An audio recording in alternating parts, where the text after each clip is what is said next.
from the post-breakfast session, and we're going to start off with two major things. What's the title of this session? It's documentation and orders. Documentation. Do we do the documentation or done by the admin team? Admin team directly contract note will be delivered to you. Directly share certificate will be delivered to you. We are not going to make it. Correct? So is that comparatively a theoretical stuff? Yes. Who places an order? We place an order. Earlier, what used to happen? I tell you. Earlier, by some please. Earlier, what we used to do is we used to place an order via telephones. Those who have done trading before zero and stocks, they actually changed the game. Earlier, we used to place orders, and then they used to type. Such things used to happen. I used to say, jaldi, 100 shares at this price. And the person who used to punch the order on my behalf used to say, okay, ma'am, sold. I told you to buy. All these things also used to happen earlier.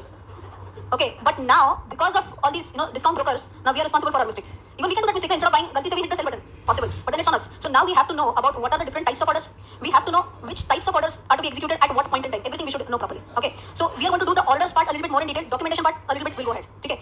So what is the first one? There are two documents. Which are the two major documents? One is a share certificate and one is a contract note. Okay. So what is a share certificate? I'll just quickly try to show you how a share certificate would look like. A normal piece of paper. If it were in a physical format. These days now it's in a demat format only. So technically speaking, these days you will directly see these many shares are in your account. Khatam. Do you even see a share certificate? So that is why I'm telling you this is theoretical stuff. But when we used to have those paper share certificates, if you remember first or second session, I've told you even today for private limited companies or public limited companies which are not listed on the stock exchange, even today there will be physical share certificates. What all things will be mentioned on the share certificate? See, very logical stuff. See, certificate number, date, which is the company's name, some identification number like CIN. I'm not sure if you heard about this. It's known as CIN. That's the company identification number. Like it's the roll number of the company. Okay, company identification number, shareholder's name, address, number of shares, type of shares. Type of shares means whether it's fully paid up. Now we know that. Whether it's partly paid up, that will also be mentioned. It could also be equity preference. Let's not go into that. I have not discussed what's the preference share as such, but equity shares everyone knows, okay? And amount paid. Out of 10 rupees face value, we paid only 5 rupees. How much amount has been paid? But again, as I'm mentioning, today this is gone. We just see in our demat statement, we have these shares, this much quantity, and this is the face value. Nothing more than that we see. Shall we go on? Yes? What is the next one? Next one is a contract note. Now, what is a contract note? So, for example, whenever you go for shopping, assume you go to Central Mall, you go, you buy clothes, you pay money. Would you ask for a receipt after you pay money? Yes. Similarly, if you pay to buy shares, will you ask for a receipt? Yes. And what is that receipt? That receipt is nothing but a contract note. One more time I'm repeating. Whenever you buy any shares, whenever you buy any clothes, any item, will you be getting a receipt of that? Yes. Similarly, whenever you buy shares, will you be getting a receipt of that? Yes. That after you buy, whenever you get a receipt, that receipt is nothing but a contract note. But you know what is different in stock market is that even when you sell, we ideally will have an invoice. The person who is seller, he will raise an invoice, correct? That invoice will be nothing but what? Like a contract note. Is this okay? Now, don't even look. Very good. Now you will not be able to see it. Don't look at the notes also. Think logically. If you have bought certain shares, okay, you bought, let's take the old example of Airtel shares. Okay, you bought Airtel 10 shares and at 700 rupees, let us say, as an example. Okay, what do you think should appear on the contract note? Logically tell me, what all things should appear on the contract note? So if you can just tell me one by one. Date should appear on the contract note. What is the date on which this was executed? Name of the company of which we have bought the shares. Number of shares that were bought. At what price they were bought. Achha, wait. Will there be a broker also who will be issuing the note? Yes. So if you can imagine, this is like a contract note. Here, the name of the broker will appear first. Zero, the upstock, Edelweiss, whatever. Name of the broker will appear. Then, like you said, all these details will appear somewhere here, which is the name of the company, how much quantity, what price, everything will appear. Achha, is the broker going to facilitate this transaction free of cost? Broker will also charge something, and that is known as brokerage. Will brokerage amount be also there on the contract note? Yes. Now everyone has heard about GST. What is GST? Goods and Services Tax. Is brokerage a service? Giving this is a service. Will GST be levied on that? Yes. So let's take this example. 700 rupees was our purchase price of Airtel. GST will be levied on 700 or GST will be levied on the brokerage amount. Because GST is on service. In our example, services of broking service. So assume on 700, 7 rupees is the brokerage. Just as an example. On this 7 rupees, GST will be charged. Simple? Yes, everyone? Sorry? Brokerage percentage you're asking? Achha, GST, again for that you might have heard SGST and CGST. Okay, typically 9% CGST, 9% SGST. Can these rates change? Yes, if government changes the GST rates, these rates can change, obviously. Okay, and brokerage though can differ from broker to broker. Is this clear? So all these things, where are you going to find it? You're going to find it on the contract note. How do you get the contract note? By email. Earlier, they used to come by post. I remember when I was in college, they were putting patras nahi pathwai, okay. So at that time there used to be physical contract notes that we used to get. And that contract notes I remember I used to punch, keep it in a file. I used to have a proper box file separately maintained for that. But now, not required. Is there any time limit within which the broker has to send this contract note? Yes, within 24 hours.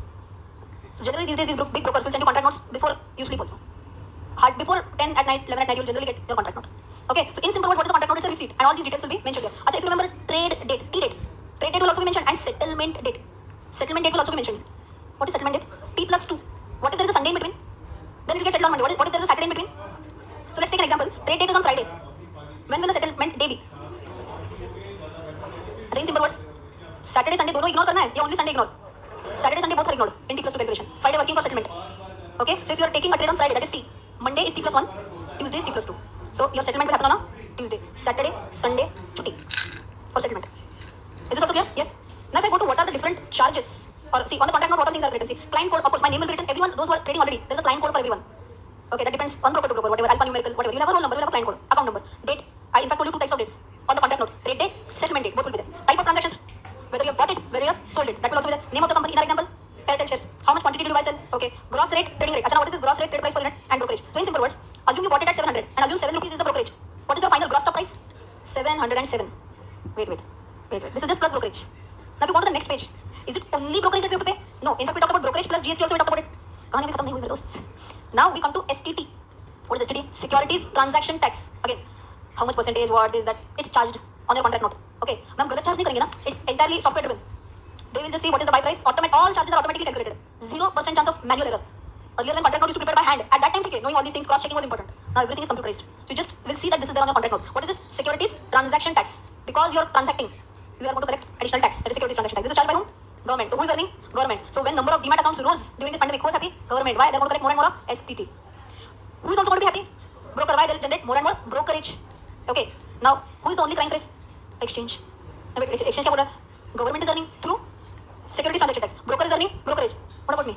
For that you can see transaction charges. They are also charged. So these are the exchange transaction fees. For every single transaction that you trade, you have to pay some exchange fee. It will be very minute, 0.00, but it will be there. Stamp charges again. There's a stamp duty and all that. Where do we pay? It's there on the contract note. See it. It's there. Can you challenge that? No, you have to pay it automatically. Okay, so that will be charged again by whom? Again by the government of India. GST. Did we talk about it? In fact, I also told CGST, SGST. So your 18% will be split as what? 9%, 9%. CGST, SGST, IGST. If you are going to ask me what is CGST, SGST, IGST difference, then we are going into indirect taxation. Yes.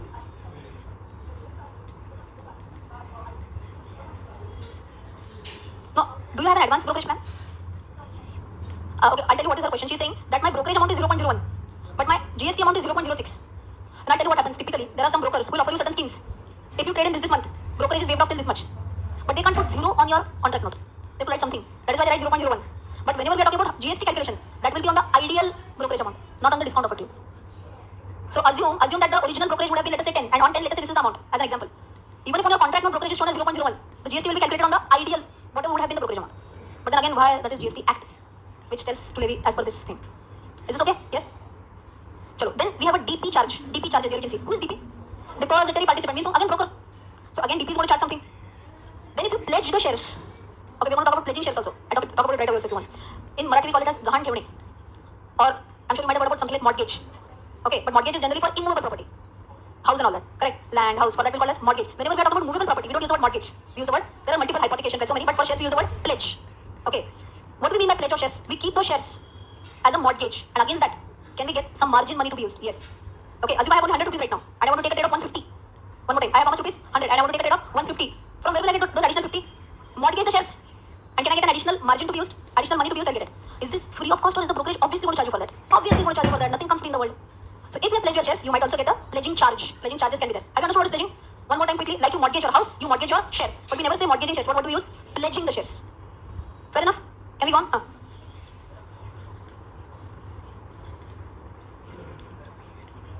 Declaring shares which are pledged.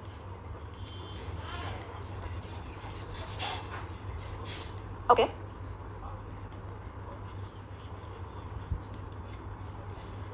Which broker is that?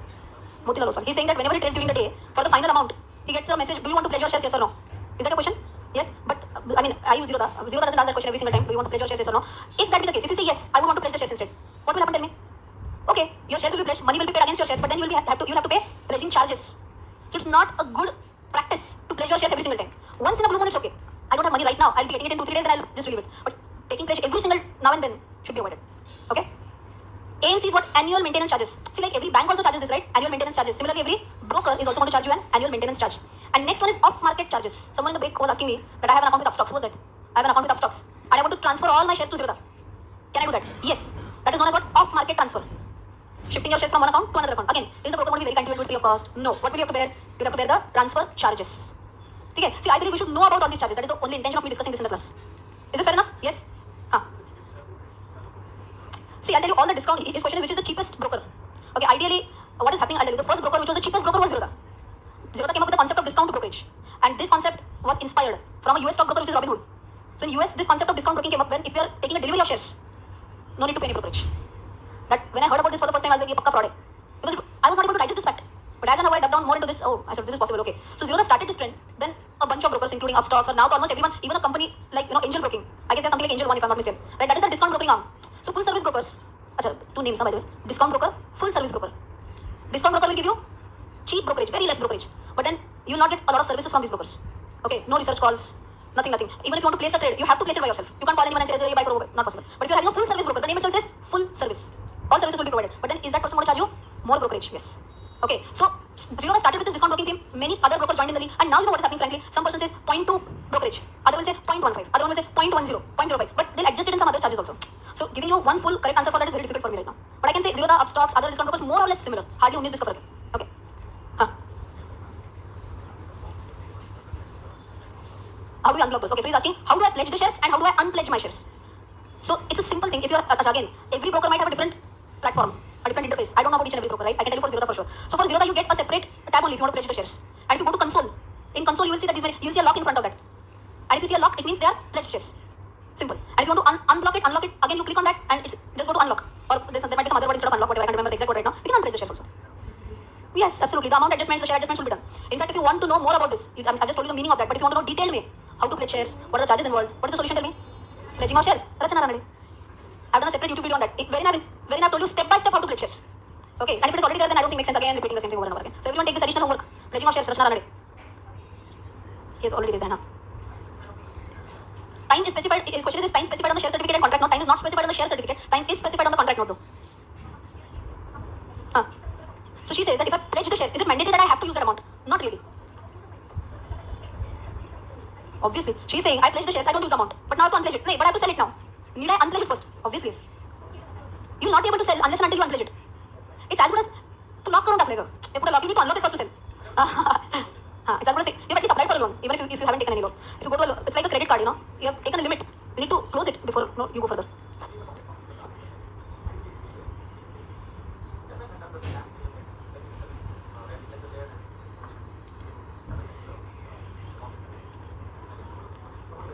But that I don't think he's saying was the Yes Bank fraud because of pledging of shares. To the best of my knowledge, answer is no. Yes Bank fraud was nothing related to pledging of shares, is whatever I can recollect. It was more about the disbursement of loans, to whom loans were given. So not related as such. Okay. Acha, but on that note, I can take one thing. Can the promoters pledge shares? I'm the promoter of the company, I'm the owner of the company. Can I pledge my own shares? Yes. But very important thing, ideally, it's not considered as a good sign. Okay. Why? Because see, if I'm a promoter of the company, if I need money, can I raise funds via maybe FPO? Assume I'm already listed, na? Possible FPO, possible private placement, bank loan, possible. But n number of things are possible, right? But then finally, if I feel nothing can work right now, let me pledge my own shares. Do many promoters pledge their shares? Yes. Again, once in a blue moon they pledge it, immediately unpledge it. Doesn't make a big difference. But if continuously quarter on quarter promoters are pledging more and more shares, that's not considered as a good sign. When I teach fundamental analysis, this is one of the parameters that I use to shortlist a company. If a company has a lot of pledged shares, I avoid investing in that company. Is this understood? Yes? Okay, very important question. Where are we pledging? To whom are we pledging? If it is about pledging of shares by people like you and me, we are pledging it with a broker. Everyone with me? When we are pledging shares, normal people like you and me, we are pledging it with a broker, and broker is giving us additional money to trade. Simple. But the point that I was talking about, promoter pledging his shares. In that case, promoter pledges the shares with banks. For example, you want a loan from bank. What will bank say? Collateral. What collateral are you giving? Shares. That is pledging of shares by the promoters. Understood? Yes, fantastic. Shall we move on? Right.